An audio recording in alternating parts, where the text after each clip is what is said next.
Viva Voz, com Vera Magalhães.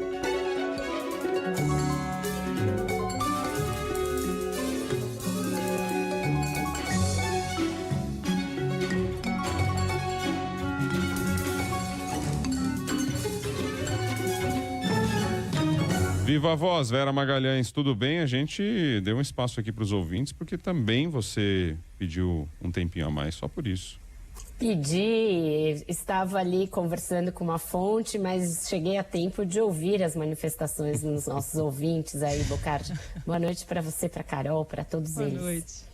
Ô Vera, e aí, hein?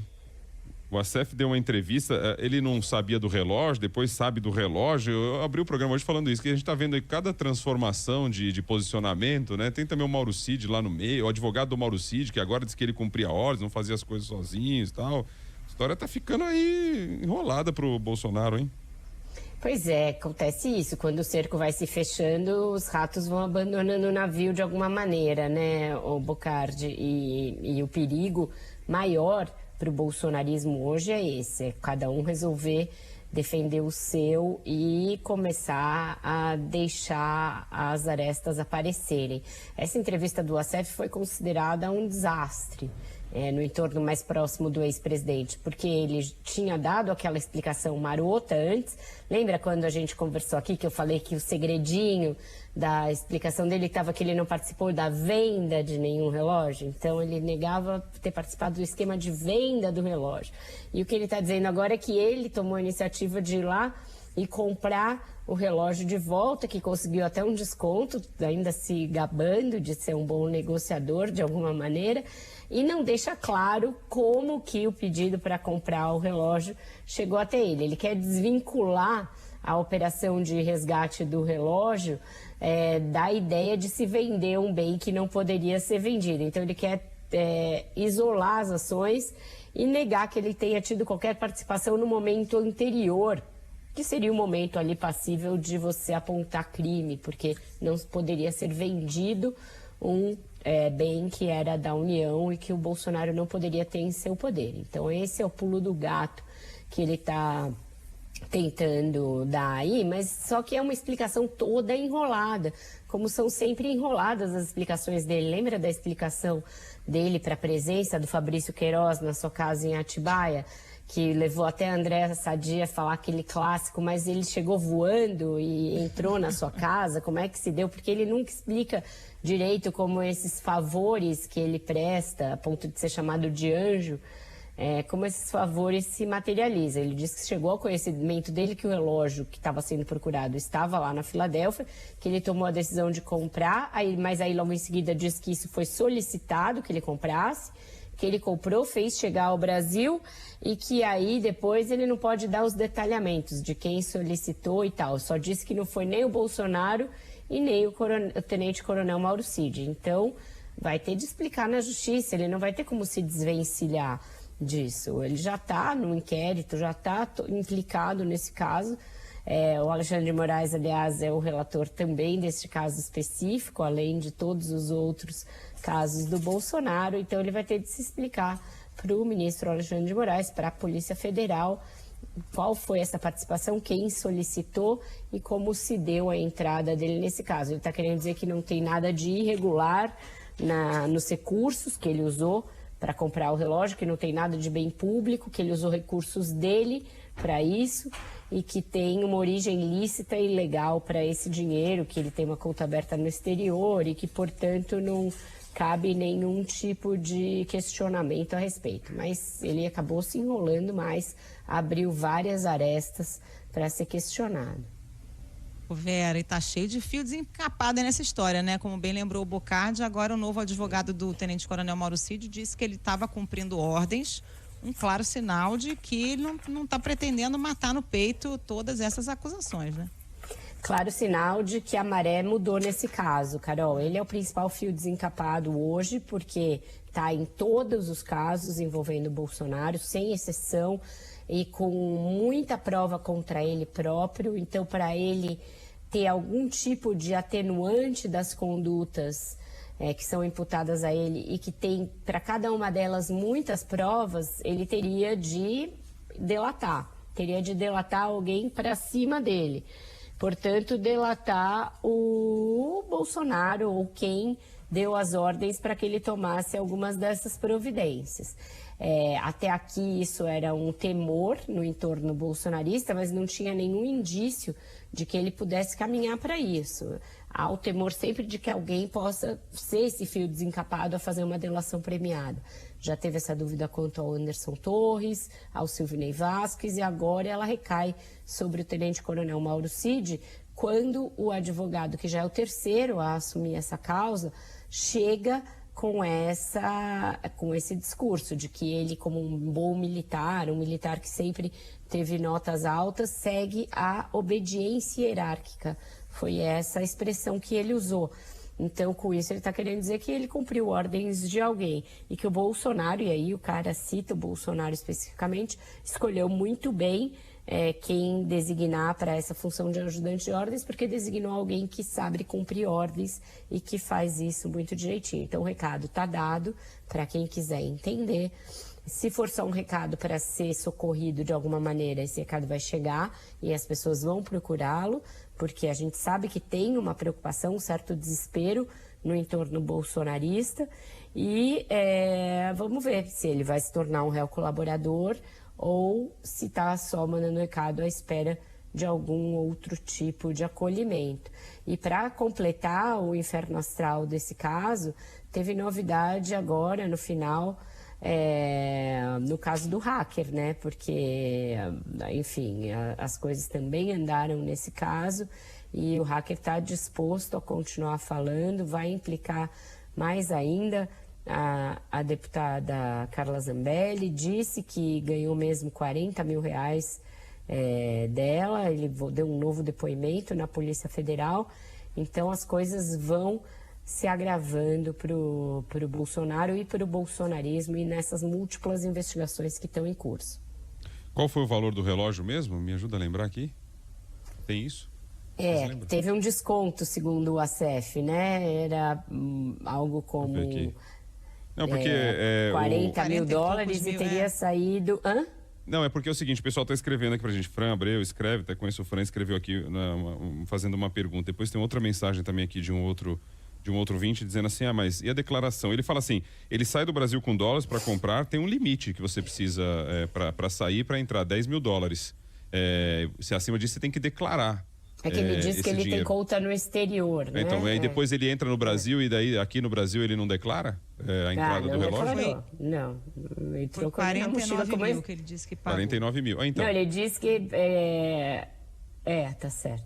Que valia 60 e ele pagou por 49. Aí entra no mesmo pacote da entrada que veio da Arábia, não sei o que, daquele jeito também no mesmo pacote, ou seja, incorre novamente na mesma questão. Não tem como ficar bom isso daí. É uma explicação que você arruma depois que você é descoberto. E como toda explicação que não é verdadeira, ela vai deixando buracos pelo caminho, né? E todos eles, ele diz que declarou a receita. Tem que ver se ele entrou e declarou. Até agora não apareceu esse papel de que o relógio foi declarado na entrada. Tanto que a investigação toda da Polícia Federal foi descobrir o relógio pela loja e não pela receita. Então parece mesmo uma explicação que não para de pé, Bocardi. E sempre tem um produto, né? Dessa vez é o Rolex. A gente já viu carro, a gente já viu tanta coisa e dessa vez é o Rolex falando aí da hora errada. Olha só, a relatora da CPMI do 8 de janeiro está dizendo que tem elementos aí para poder indiciar o ex-presidente. Ela está chamando o Bolsonaro de comandante de um processo golpista e diz que ele vai ser indiciado. Parece que ela está querendo fazer a correlação política antes da Polícia Federal e do Supremo fazerem isso, porque até aqui a gente ainda não teve essa implicação política do Bolsonaro no golpe, na tentativa de golpe de 8 de janeiro. A gente tem ali os processos todos que estão iniciados e que vão ser julgados pelo Supremo, ainda concentrados nos executores da ação, nos financiadores e nos idealizadores. E essa parte dos idealizadores não chegou ainda no comando político da coisa. Então, seria uma maneira de a CPI mostrar que tem um trabalho complementar ao trabalho do Supremo. Eu cheguei a escrever 2 colunas falando ali da dificuldade dessa CPMI de encontrar o seu caminho, encontrar o seu propósito, e que, se fosse traçar um paralelo com o que aconteceu nas investigações do Capitólio nos Estados Unidos, houve essa distinção, né? A comissão do Congresso que investigou se concentrou nas responsabilidades políticas pelo incidente do Capitólio. Então, ela está querendo que a CPMI vá pelo mesmo caminho para não se tornar redundante ou até menos enfática e com menos potencial de revelações do que a Polícia Federal e o Supremo. Se ela tem já a maioria ali do colegiado para fazer essa avaliação e incluir isso no seu relatório, eu acho que ela vai ter que construir, porque é uma CPMI que até agora não teve grandes depoimentos, grandes momentos dos seus depoimentos, ela ainda tem um tempo pela frente. Então, eu acho que isso tudo vai ter de ser muito construído. Ela, apesar de dar essa frase muito forte, está dizendo que está evitando, que evitou logo no início politizar a CPI, mas é exatamente o que ela está fazendo agora. Ela está levando a CPI para uma segunda etapa, que é a etapa da responsabilização política. Vamos ver se ela vai ter cacife para bancar essa afirmação, que é uma afirmação fortíssima no seu relatório. Mudando de assunto, Vera, falando do apagão de ontem, hoje o ministro da Casa Civil, Rui Costa, disse que foi um erro técnico que ocasionou esse apagão. Essa explicação encerra o assunto, porque ontem o ministro de Minas e Energia disse que encaminhar o caso para a Polícia Federal, para a ABIN, aventou essa possibilidade de ter sido alguma ação externa, enfim. Não encerra não, Carol. Eu fiquei com a impressão de que o Rui Costa lamentou o fato de que era ele o ministro escolhido para esse programa da IBC que chama Fala Ministro, que houve vários ministros. Bem no dia seguinte ao do apagão, ele que teve que botar a cara lá para dar alguma explicação. E aí deu a mais genérica possível, que é essa, um erro técnico, não especificou qual, e nem mesmo cravou, porque em seguida dizer que foi um erro técnico, ele diz que, ele lembra isso, que o ministro Alexandre Silveira ontem aventou a possibilidade de um crime e que isso vai ser investigado. Então, se é um erro técnico e se ele parte desse princípio, ele não precisaria abrir a brecha ainda para falar em crime. Então, mostra que o governo está mais ou menos no mesmo patamar de ontem, sem saber direito o que aconteceu, sem dar detalhes e sem muita transparência em relação a um incidente que foi grave, atingiu 25 estados e o Distrito Federal, e que teve implicações na Bolsa. A Bolsa fechou em queda ontem, fechou em queda hoje. Então, o governo ainda segue tateando. Nesse caso, ele deu uma explicação genérica para também não ficar sem falar nada. Essa foi a sensação que eu tive dessa fala do ministro Rui Costa. Ele também diz que é um erro técnico, mas aí em seguida ele fala, olha, não teria por que ter tido esse apagão, porque a gente não está vivendo um momento de escassez de chuva, nem de reservatórios com falta de água, como aconteceu em outros momentos de apagões. Então, isso, a meu ver, esvazia a ideia de um problema técnico. Então, mostra que ainda falta muita informação e que vai demorar, como eu disse aqui ontem. Escreve aqui pra gente o Bruno de DDD 41. Erro técnico não justificável. Ou seja, ele bota erro proposital, mas aí também é um discurso que alimenta, queira ou não, acaba alimentando também a questão de sabotagem, né? Assim, um erro técnico que não tem motivo para acontecer, então, porque acontece, né? Ele traz meio que nessa linha. Fica na entrelinha se é isso, se é alguma coisa ligada à privatização, como chegaram a cogitar outras pessoas, entre elas a primeira-dama. Então, está muito ainda nesse terreno do chute, não avançamos muito desde ontem, não. Ô Vera, na fase amigo do poder, ou de quem está no poder, Augusto Aras deu um parecer favorável à tentativa do governo de rever aí as cláusulas de privatização da Eletrobras. Um parecer surpreendente e um parecer bastante desprovido de substância jurídica, Bocardi, porque ele encontrou uma saída meio alite, meio mussarela aí para esse impasse, que me parece absolutamente casuística. Ele diz o seguinte, que seria inconstitucional uma cláusula da privatização, que depois está transcrita no Estatuto da Companhia, que limita a 10% do poder de voto para qualquer acionista na empresa, inclusive o governo que detém 43% das ações. Mas aí, como assim? Não é inconstitucional, mas só para o que se detinha até o momento da privatização. A partir da privatização você pode limitar. Então, uma saída bem estranha, e ele ainda faz uma sugestão ali no final que eu achei um pouco engraçada, que é a seguinte, que o Supremo funcione como um árbitro entre a direção da Petrobras e o governo para que se chegue a um bom termo, a um meio termo, a um acordo. Não é papel do Supremo Tribunal Federal agir como um árbitro de conciliação entre empresa e governo num momento como esse. Tem de dizer que se a venda foi legal, se foi constitucional ou não, e só. Então me pareceu mais uma dessas tentativas dele de fazer acenos ao Lula, se mostrar cordato, se mostrar ali alinhado com o governo de turno, mas juridicamente um parecer muito, muito, muito esquisito. Ô Vera, mais um dia de estagnação na relação entre o governo e Congresso, né? Tem algum sinal aí de reforma ministerial ou alguma coisa que indique que a pauta vai voltar a andar?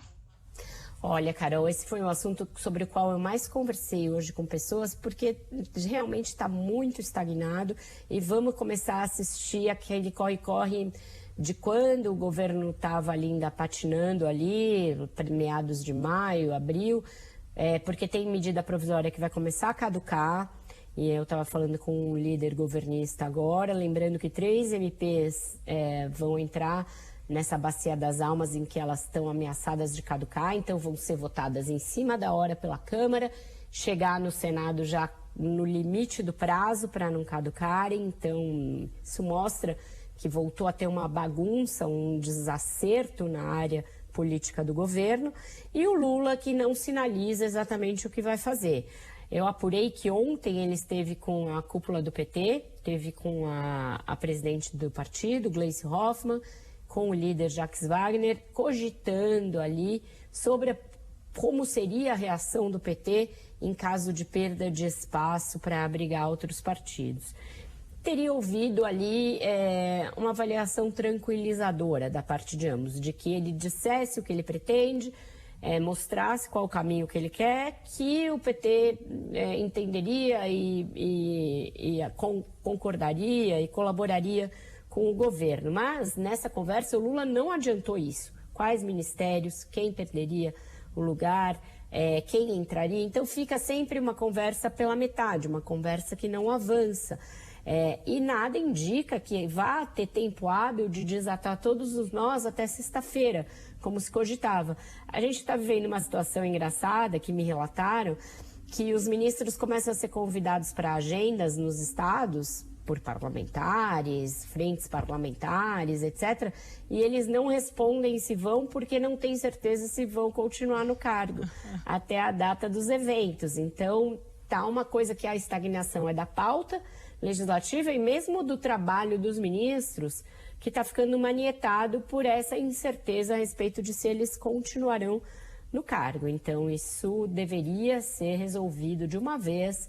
Cabe ao Lula ditar o que ele pretende. Apurei que é verdade, sim, que o PSD solicitou a Funasa, viu que está todo mundo pedindo cargo, resolveu pedir mais um, mas o que eu ouvi do governo esse partido, o União Brasil e o MDB já estão com a sua situação resolvida.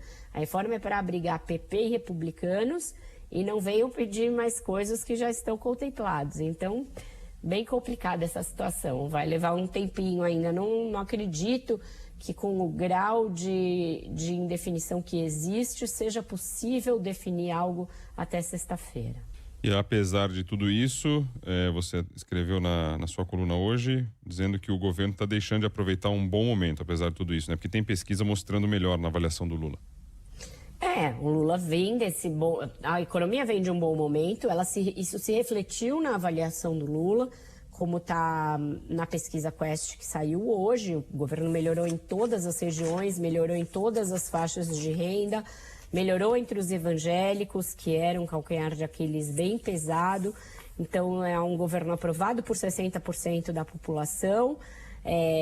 O Lula, aliás, é aprovado, o governo por 42%, e vem num crescimento grande desde junho, pela maré boa da economia. O que eu escrevi na coluna é que o governo corre o risco, e eu escrevi mesmo antes de saber dessa avaliação tão positiva, mas corre o risco de não aproveitar esse bom momento para realmente concluir votações importantes como a do marco fiscal. Aí eu ouço do governo, mas o Lira não vai deixar de votar o marco fiscal. Mas eu ouço da parte do pessoal do Lira, olha, lá em Alagoas, marco fiscal não dá nenhum voto. Ele não vai conseguir um voto com o eleitor dele votando no marco fiscal. Como quem diz, não é interesse dele, é interesse do governo.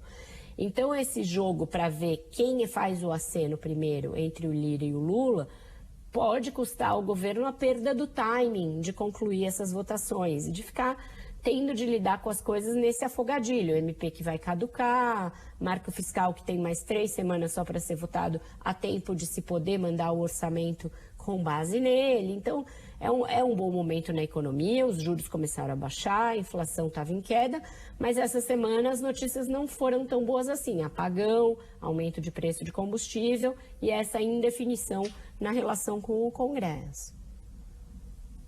A música? A música? Hoje é Madonna Day, Madonna, aniversário dela, 16 de agosto. Ela passou por problemas de saúde aí, mas se recuperou, ainda bem, para os seus fãs, que são muitos, milhões no mundo inteiro. E a gente vai de Material Girl, em homenagem à Madonna, para fugir um pouquinho da pauta política aqui do Brasil, dar um respiro.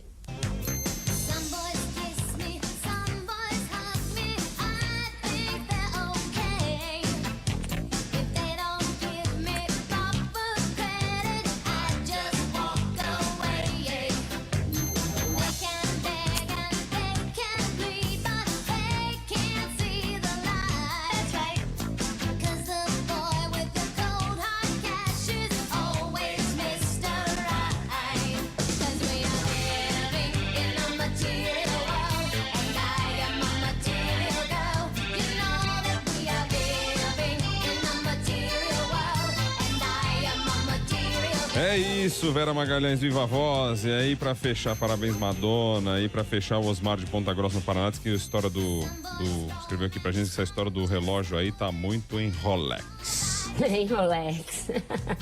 A Malu Gaspar publicou a melhor pra mim do dia, que eu já até mandei mensagem pra ela cumprimentando pela nota, de que o entorno do Bolsonaro tá chamando o Acef de o acéfalo por causa da entrevista. Que situação. 6h28, obrigado, boa noite. Tchau, gente, até amanhã. Beijo, Vera.